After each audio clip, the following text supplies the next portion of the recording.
Assalamualaikum warahmatullahi wabarakatuh. Saya akan mencoba sharing olah data dari awal hingga akhir dari uji deskriptif variabel responden sampai ke uji hipotesis. Ini untuk penelitian yang menggunakan olah data primer atau data kuesioner. Saya sudah ada menyiapkan contoh olah data. Pertama, kita akan melakukan uji deskriptif responden.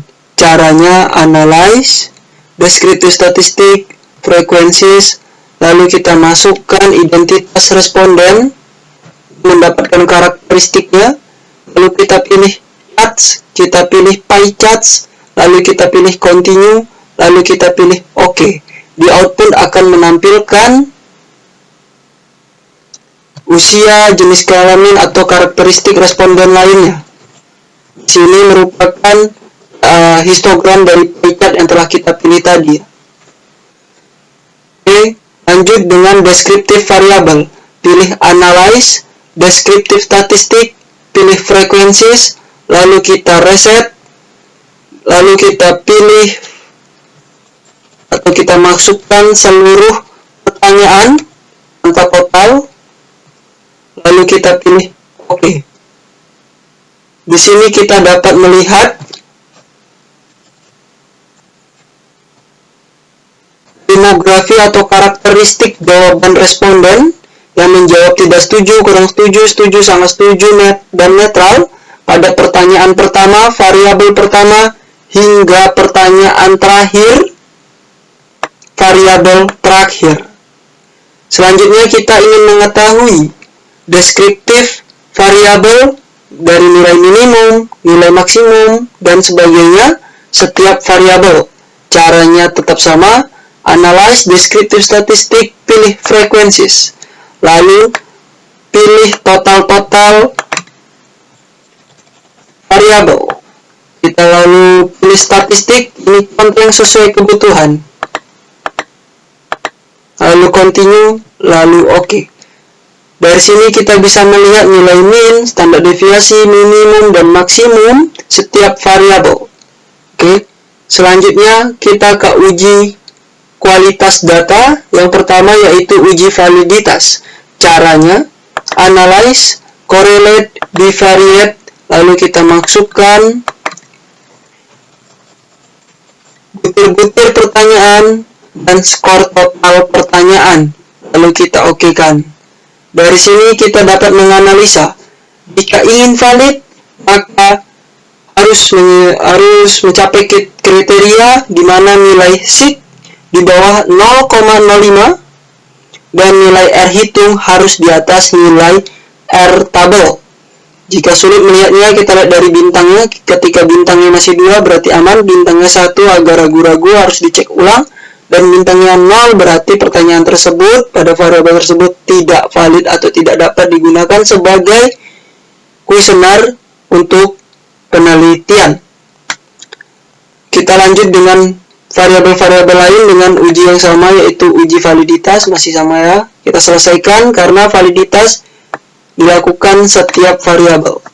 Masukkan butir pertanyaan, lalu masukkan variabel, total variabel, lalu kita OK-kan, lalu kita analisis, nilai sig di bawah 0,05, bintangnya 2 masih aman. Oke, kita lanjutkan dengan variabel selanjutnya. Lalu ini kita reset saja supaya tidak tumpang tindih. Tadi variabel K, sekarang variabel L, kita masukkan. Lalu kita OK-kan, nilai sig di bawah 0,05, ini bintangnya masih 2 berarti aman. Kita lanjutkan lagi ke variabel selanjutnya. Kita reset saja. Kita variabel selanjutnya ada variabel cap. Kita masukkan skor totalnya, lalu kita OK-kan. Ini nilai sig, ini nilai R hitung masih aman. Oke, artinya seluruh variabel, seluruh pertanyaan telah valid, di mana nilai sig seluruh pertanyaan di bawah 0,05 dan nilai R hitung di atas nilai R tabel yang dapat kita lihat bintangnya rata-rata 2.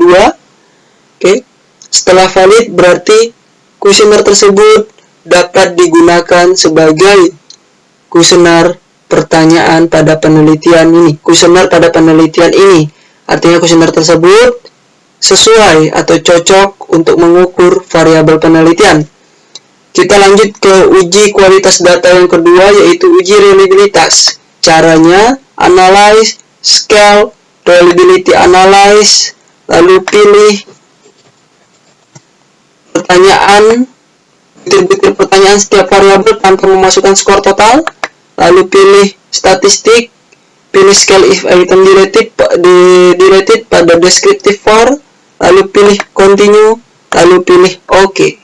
Di sini kita lihat nilai konbak alpha yang harus di atas 0,60. Ini 0,8, artinya pada variabel pertama ini kuesioner telah konsisten dalam mengukur sebuah variabel. Artinya variabel ini atau kuesioner ini dapat digunakan. Kita lanjut dengan variabel lainnya, apakah masih aman juga atau tidak. Sekarang variabel K, masukkan butir-butir pertanyaannya, pilih statistik, scale if item deleted, kita pilih continue, kita pilih OK. Oke, di atas 0,60. Analyze, scale, reliability analyze, kita reset saja supaya tidak tumpang tindih. Lalu kita pilih variabel L, variabel selanjutnya, butir pertanyaan kita masukin, statistik, scale if item deleted, kita continue, kita OK kan. Oke, masih aman di atas 0,60. Lanjut analyze, scale, reliability, kita reset saja. Lalu kita pilih variabel selanjutnya yaitu cup, kita masukkan. Itu pertanyaannya, pilih statistik, scale if item deleted, lalu kita pilih ini, kita OK kan. Oke, artinya setiap pertanyaan atau setiap variabel telah reliable atau telah tetap atau telah konsisten dalam mengukur variabel penelitian tersebut. Artinya pertanyaan ini atau variabel ini dapat digunakan untuk mengukur variabel yang kita teliti dalam penelitian ini. Oke, lanjut ke uji asumsi klasik. Uji asumsi klasik pertama yaitu uji normalitas. Caranya kita dapatkan nilai res terlebih dahulu. Untuk mendapatkan nilai res, ini dia caranya: analyze, regression, linear, lalu kita masukkan variabel dependen ke kolomnya, ke kolom dependen, maksudnya ke kolom variabel independen ke kolom independen. Lalu pilih plots, kita contreng histogram dan normal probability plot. Lalu kita continue, kita pilih save, kita pilih unstandardized, lalu kita pilih continue. Oh, kita OK kan.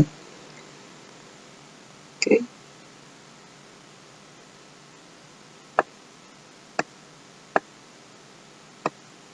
Di sini kita dapat lihat histogram yang berbentuk lonceng sempurna diperkuat dengan p-plot di mana titik responden mengikuti garis diagonal. Lalu kita akan mencari one sample KS. Setelah mendapatkan nilai res, kita bisa mencari one sample KS.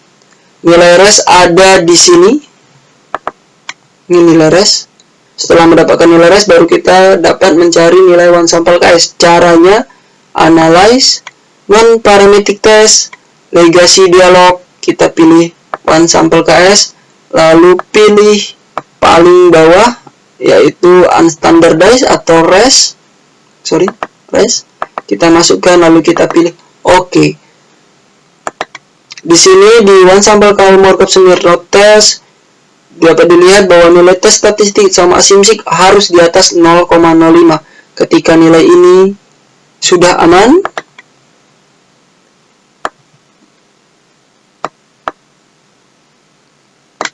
argumen ini menyatakan ini berbentuk lonceng, artinya data berdistribusi normal. Untuk memperkuat argumen ini, kita lakukan uji kedua, yaitu dilihat dari p-plotnya, di mana titik responden mengikuti garis diagonal. Untuk memperkuat hal ini, maka kita melakukan uji one sample KS atau Kolmogorov Smirnov test, di mana nilai asumsi dan nilai tes statistik di atas 0,05, artinya data berdistribusi normal. Regresi yang bagus atau penelitian yang bagus adalah yang berdistribusi normal.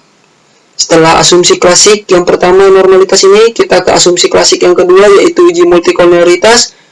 Caranya analyze, regression, linear. Supaya tidak tumpang tindih data, kita reset saja. Kita masukkan variabel dependent ke kolom dependent, variabel independent ke kolom independent. Ingat botanya saja. Lalu kita pilih statistik, kita contreng covariance matrix dan collinearity diagnosis. Ingat ini biarin aja. Lalu kita continue dan kita oke. Di output kita dapat lihat di kolom koefisien dari nilai tol dan nilai fifth. Nilai tol harus di bawah 0,10, di atas 0,10, maaf, 0,10, di atas 0,10 ya. Dan nilai fifth harus di bawah 10,00. Ketika syarat itu terjadi, maka regresi tersebut tidak terjadi multikolonialitas. Regresi yang bagus adalah regresi yang tidak terjadi multikolonialitas, ditandai dengan nilai tol yang di atas 0,10 dan nilai fifth yang di bawah 10,00. Setelah kita melakukan uji asumsi klasik yang kedua, uji multikolonialitas, kita lanjutkan uji asumsi klasik yang ketiga, yaitu uji heteroskedastisitas. Caranya kita mendapatkan nilai res terlebih dahulu. Setelah mendapatkan nilai res, kita dapatkan nilai ABS res. Nilai res dapat kita gunakan nilai res yang kita cari di uji normalitas. Oke, ini nilai res yang di uji normalitas dapat kita gunakan untuk mencari nilai ABS res untuk mendapatkan nilai heteroskedastisitas. Oke, setelah mendapatkan nilai res, kita mendapatkan nilai ABS res. Caranya kita transform. Kita compute variabel, di target variabel kita isi ABS underscore res, numeric expression, kita masukkan function ABS, buka kurung, kita masukkan res atau unstandardized tersebut ke kolom ini, lalu kita tutup kurung. Numeric expression ini berisi function, ABS ini sebenarnya function, bisa kita pilih dari sini, bisa kita ketik manual seperti ini. Oke, lalu kita continue. Kita lihat di data input kita, maka di sini telah ditemukan nilai ABS res. Setelah nilai ABS res didapat, kita akan mencari uji Glatzer dan uji scatter plot untuk mengetahui apakah terjadi heteroskedastisitas atau tidak. Caranya, pilih analyze, pilih regression, pilih linear. Ini kita reset saja supaya tidak ada tumpang tindih data. Lalu kita masukkan ABS res ke kolom dependent. Dan kolom independen kita masukkan variabel independen kita. Oke. Lalu pilih plots, ini untuk scatter plot kita agar muncul. Spread di X, ingat, dan receipt di Y. Lalu kita continue dan kita okekan. Kita scroll paling bawah. Dari sini kita dapat melihat scatter plot yang menunjukkan bahwa titik-titik responden menyebar, tidak berbentuk pola. Maksudnya berbentuk pola adalah garis-garis seperti orang berbaris. Oke, untuk memperkuat argumen ini, maka kita melakukan uji Glatzer, di mana dia di koefisien, di mana nilai sig setiap variabel X harus di atas 0,05. Ketika dua syarat ini terpenuhi, garis scatter plot yang menyebar dan tidak berbentuk pola dan nilai sig pada uji Glatzer di atas 0,05, artinya regresi tersebut tidak terjadi gejala heteroskedastisitas. Regresi yang bagus adalah regresi yang tidak terjadi gejala heteroskedastisitas. Setelah melakukan uji asumsi klasik yang ketiga ini, uji heteroskedastisitas, berakhirlah uji asumsi klasik dan dilanjutkan dengan uji hipotesis. Uji hipotesis ini sebenarnya sudah didapat ketika kita mencari nilai res. Boleh kita scroll.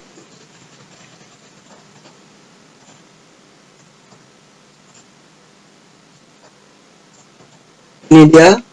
Ini uji T, uji hipotesis T, uji hipotesis F, dan R square. Kita tinggal menganalisisnya untuk mengetahui apakah variabel X1, X2, X3 mempengaruhi secara parsial terhadap Y. Kita bisa melihat di kolom koefisien, yaitu uji T di sini, dengan syarat nilai sig harus di bawah 0,05 dan nilai T hitung harus di atas nilai T tabel. Dengan begitu, kita dapat melihat X1 berpengaruh terhadap Y karena di bawah 0,05, kepercayaan berpengaruh terhadap Y karena di bawah 0,05, kepuasan berpengaruh terhadap Y karena di bawah 0,05. Oke, selanjutnya kita lihat secara simultan atau uji F. Sama seperti nilai uji T tadi, kita bandingkan nilai SIG-nya. Nilai SIG harus di bawah 0,05.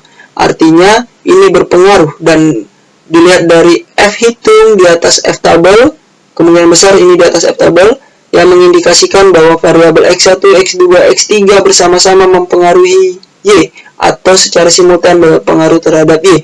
Lanjut dengan uji atau R-square, determinasi R-square, kita dapat melihat di adjusted R-square, di mana di sini besarannya adalah 0,76.